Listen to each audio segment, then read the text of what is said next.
Hi, I'm Professor Green, and today we'll be doing Chapter 5, Part 1, talking about motivation. I'm going to go ahead and share my screen. I'm excited about this topic because I did part of my master's thesis on getting people to stay motivated in the workplace. That, as you know, I led the yoga and mindfulness program at the wonderful company, and I started to do a study on if people were coming to yoga and mindfulness, were they staying engaged at work or are they staying motivated? Because I could see that the students who came, they really enjoyed being there at the wonderful company. And so I thought there was some alignment. And so I did part of my studies on that. Let's go ahead. I'm going to go into slideshow mode. So, what is,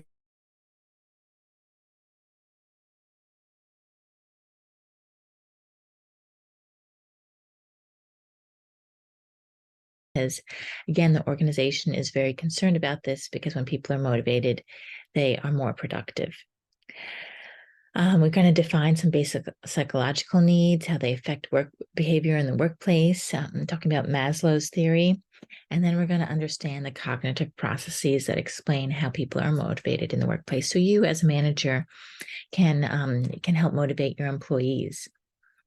Wearing my t-shirt from the wonderful company. I don't know if you can see it, but wonderful. So they handed out these T-shirts at Christmas. Every Christmas, we got a new T-shirt, and kind of just again to motivate people to reiterate that the values of the organization.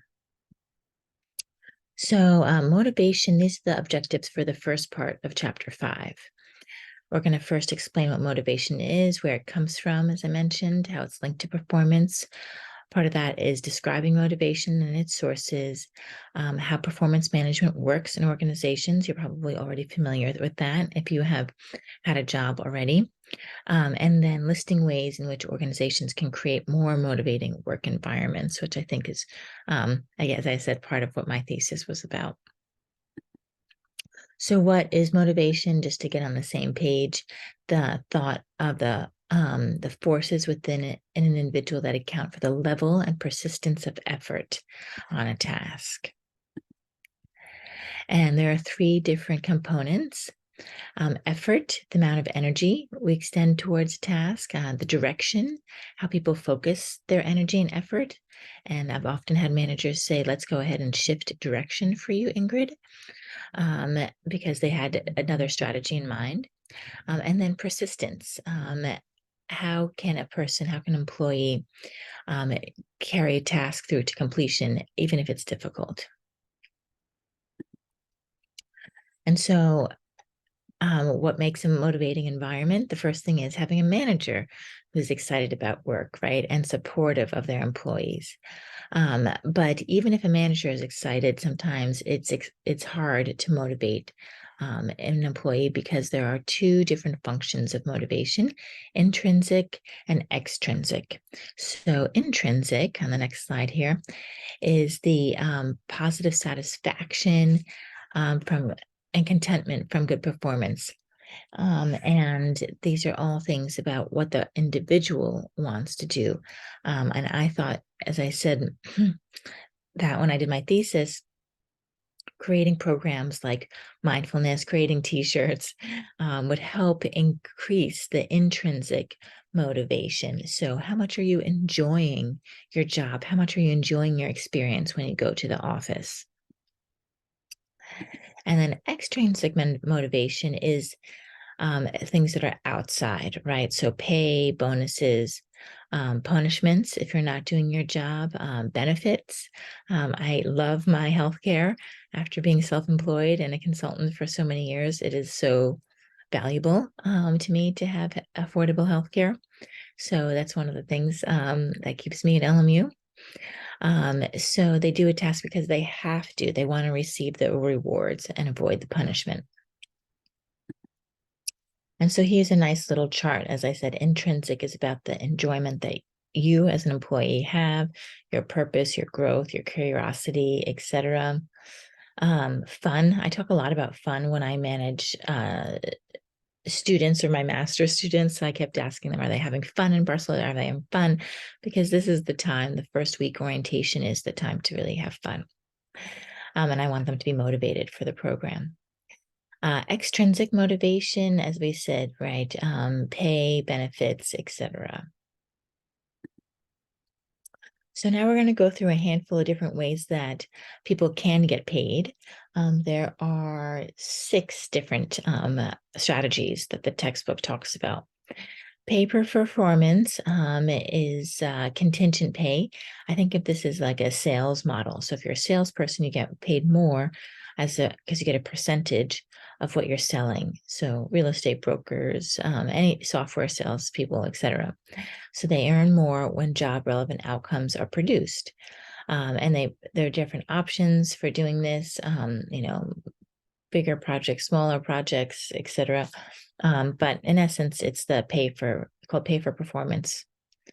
What I think of as the sales model. Merit pay is what I think most of you will have, unless you go into sales, where you get a salary. And that will increase and decrease during a specific period of time, hopefully increase as your performance goes up. It might decrease if there's a recession, etc., or if you're not performing. So in theory, the better one performs is relative to the goals and objectives. And so you get raises every year based on your performance. The research shows, which I thought the textbook was interesting when it said that actually like 30 or 40% of managers feel that you don't necessarily get paid much more if you're doing a really good job when you're on a salary. But the idea is that you do get a little bit more each year as incentive. LMU does that when we are, performing well as faculty members, we get a bigger bump. And there's a whole system as to see like somewhat compared, I don't want to say compared to our colleagues, but we can see that we're getting a bigger bump because we have performed well. You also can have a bonus. So this is extra pay, cash in hand without raising the base salary. This is common for senior executives. And now all levels, I saw this a lot on Wall Street, end of the year. If the trading floor did well or a bunch of different bankers did well overall, they would get a bonus. Investment banking, that was very, very a big piece of their pay. Gain sharing and profit sharing. So you can earn more by receiving shares of the productivity gains. So if the company's doing better, then you get a piece of that. So I think this is a really great model and becoming more and more popular in these days. And then we have stock options and employee stock ownership. So this is the right to buy shares of stock at a future date at a fixed strike price. So this is for, startups and things. So they won't necessarily give you cash to work, but they'll say you can buy the stock. And then when they do an IPO or something, then you can make a lot of money. And you can sell those stocks, or you just have those stocks to sell at a later time. So this is why many people, Facebook, etc., people have become multimillionaires by having stock options. Skill-based pay is the last one, the 6th, which I don't hear of all that often. This is where people get rewards for acquiring and developing job relevant skills. I hear this most often for, in California, high school teachers. So if they get a master's, they automatically get a jump in pay. And they do like a 2-year degree. The state helps them pay for that. They just have to put in the time. And so it's because the state wants people to be better educated in the school system. So mix and depth of skills, not for the particular job assignment that they hold, right? It's not because of the work that they're doing on a day-to-day basis. And so willingness to engage in cross-functional teams, take on self-management responsibilities, and then reducing the need to pay for more supervisors. So yes, if a high school teacher has a master's, they can then technically take on more responsibility. And so what is performance management? We're about halfway through this section. Performance management is how to manage other people, so supervise and oversight others. I'm not going to lie to you, this was not always my favorite piece of a job task. I was not really a born manager with people who reported to me. I could oversee hundreds of people at the same time in a project who they don't report to me, but they have deliverables to me. So as a project manager, that's no problem. But as soon as I started to acquire people who work directly for me, I didn't really love it, I have to say. Then I would kind of quickly move into a different role. But I think it's important and I enjoy being managed. And so let's talk a little bit about how this works. So, employee value proposition. So, this is an exchange, right? So, the organization gives you pay and benefits, future opportunities. And exchange, the employee gives you the expertise, their commitment, creativity, and the problem solving. So, the arrows go both ways. You're supporting the organization, and the organization is supporting you. There's a psychological contract as well, which I think is really interesting because it says change. This might be a topic for one of your projects. In the past, right, it was job security, that there are unstated agreements between the employers and the employees about the nature of the work. And so my dad's generation or my grandparents' generation is all about making sure that you had a job for the rest of your life, and that really made you feel good. But nowadays, the culture has changed, and we're not interested in that as much. But we're more interested in professional development and meaningful work assignments. And I have to speak to that. I definitely became a consultant because I really enjoyed kind of hopping from project to project, and that I was much more motivated to take on new activities, move to different places. I moved 17 times over 18 years because I just felt like it was a great opportunity for me in my career overall. And also, yeah, and to take on new work assignments, just to do something different. Sometimes I was in sales, sometimes I was in business development, sometimes I was in project management. So now I'm a professor. So I think it's just interesting to change. And so that's the psychological contract between an employer and employee. How does the management process work for performance management? It's this cycle, identifying clear and measurable performance goals, measure the performance, provide feedback and coaching on the results. This is the part that I just didn't love. Maybe I'll get used to it. I do it with students all the time, no problem, but it's a different relationship. And then using a performance appraisal for human resource management decisions. So again, raises, promotions, etc. And so, yeah, so how do we make people accountable? How do we actually measure it? So the organization needs to figure out what is being measured. And this goes back to chapter 1 or chapter 2 about setting strategy with the organization and making sure that HR is in alignment with that, because we want to make sure that the employees are being measured according to the strategy. And so this year, for example, we were accredited. We had a renewal in our accreditation last year, and they were saying that that clinical professors like me need to do more consulting. And so that's going into my appraisal. How much consulting are you doing outside of the classroom? That's one example. The Jesuit thing is another thing, that our strategy is to incorporate more Jesuit values into the classroom. And we talk about that within the department as well. So, okay, I think I got all my notes here. The 360-degree review. This is having not just your manager review you, but coworkers, subordinate, customers, managers, etc. Really popular the last couple of years. Time consuming, so not a lot of organizations do it. I have to say, in my 25 years of working, I've never had it done, but I know that it exists out there. Maybe I haven't done as much because I've been a consultant for a long time and not necessarily a full-time employee, and consultants get an independent consultant. So I wouldn't necessarily have a direct boss. How do you handle poor performers?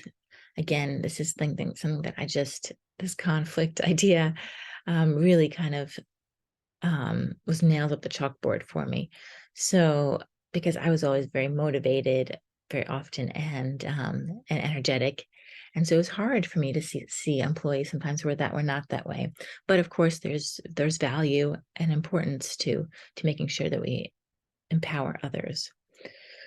And the hard part about poor performers is that they bring down morale, and then they affect other people with their low morale. And then if they're getting rewarded, these low performers, then the high performers don't feel like they're getting properly rewarded. So comparative methods. So how do we identify the low and the high performers? There are a handful of different ways. Ranking is the kind of the simplest approach. So the worst performer down to the best performer. If I had to rank the professors here at LMU, I don't know, but Dr. Andy Rom in the marketing department just does really well. Dr. Dong Chen, we have had him for strategy. He does really well. Dr. Kelly Watson, she does really well, etc. An alternative approach is paired comparison. And so directly with every other person. So then it kind of like ranks and people can move up the rank. And so you don't compare them as a group, but you compare them with each other. And then a third way is force distribution. So putting them into groups. So not saying that Dr. Rom is the best one, but saying there are a handful of outstanding performers, Dr. Rom, Dr. Watson, Dr. Chen. Then there's poor, etc. Rating scales list a variety of performance dimensions, such as quantity or quality of work or personal traits an individual is expected to exhibit, such as punctuality and diligence. And so, again,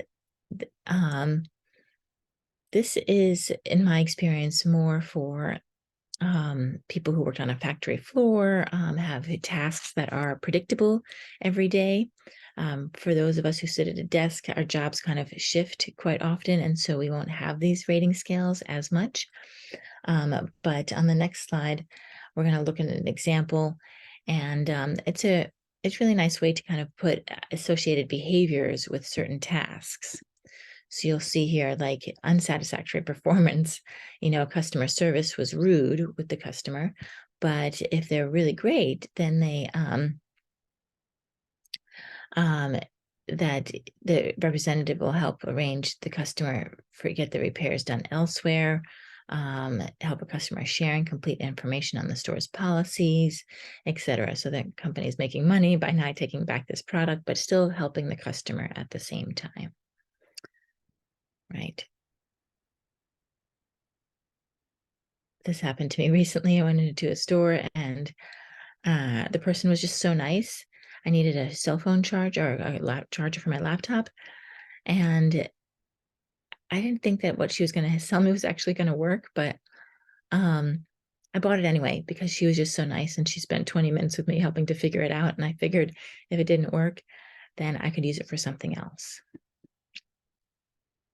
Creating more motivating environment. So, right, as I mentioned, really hard to work with someone who hates their job. They bring down morale. But what we found in recent decades is that this is often a result of a poor fit. And so when I started to interview people that I was on a team in the early 2000s, where sometimes people would work for me, but sometimes they would work on other teams, and I was just part of the interviewing team. And we would often be always be looking for a cultural fit. And this has continued now, this trend. So there are two different types of fit people can have in the workplace. Person job fit. So is the job a good fit for that person? So as I said, I'm not the best fit to manage people, to have direct reports, but I'm a really good person to be a project manager. I'm really good in business development. I can do my fair share with sales. And yeah, so making sure that the role is the best fit for that person. And then an organization fit, so that are the person's interests and behaviors consistent with the culture of the organization. And here at LMU, when we hire new professors, we really make sure that they are invested in the Jesuit traditions.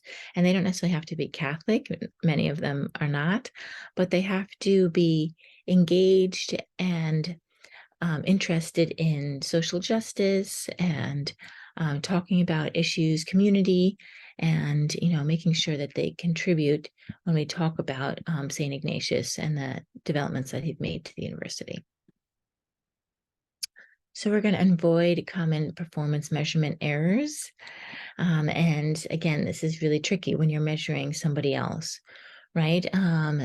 You have bias on their ratings versus other dimensions. Maybe they're doing something for you that you really value, that you think is really important, but that's not necessarily always like the best for the organization. A leniency error. They might give higher ratings overall to other raters. And so, right, so some managers are more harsh. So we don't want to be too lenient.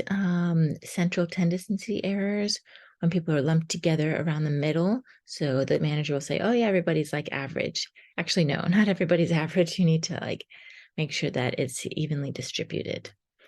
And recency error. So this is hard. I think that I often have found as an employee, I needed to help my manager manage this process. So your rating is based on what you've recently done in the last 2 months, because that's all people can really remember. So I felt like I was most effective as an employee when I would create a spreadsheet, and every week or every 2 weeks, I would make notes as to what I did. And then when I went in for my yearly review, I had this list because it was just so helpful. And it was amazing how you forget so easily all the things that you've done. And that ends the first part of chapter 5. Thank you so much for joining me, and I will see you in the second section.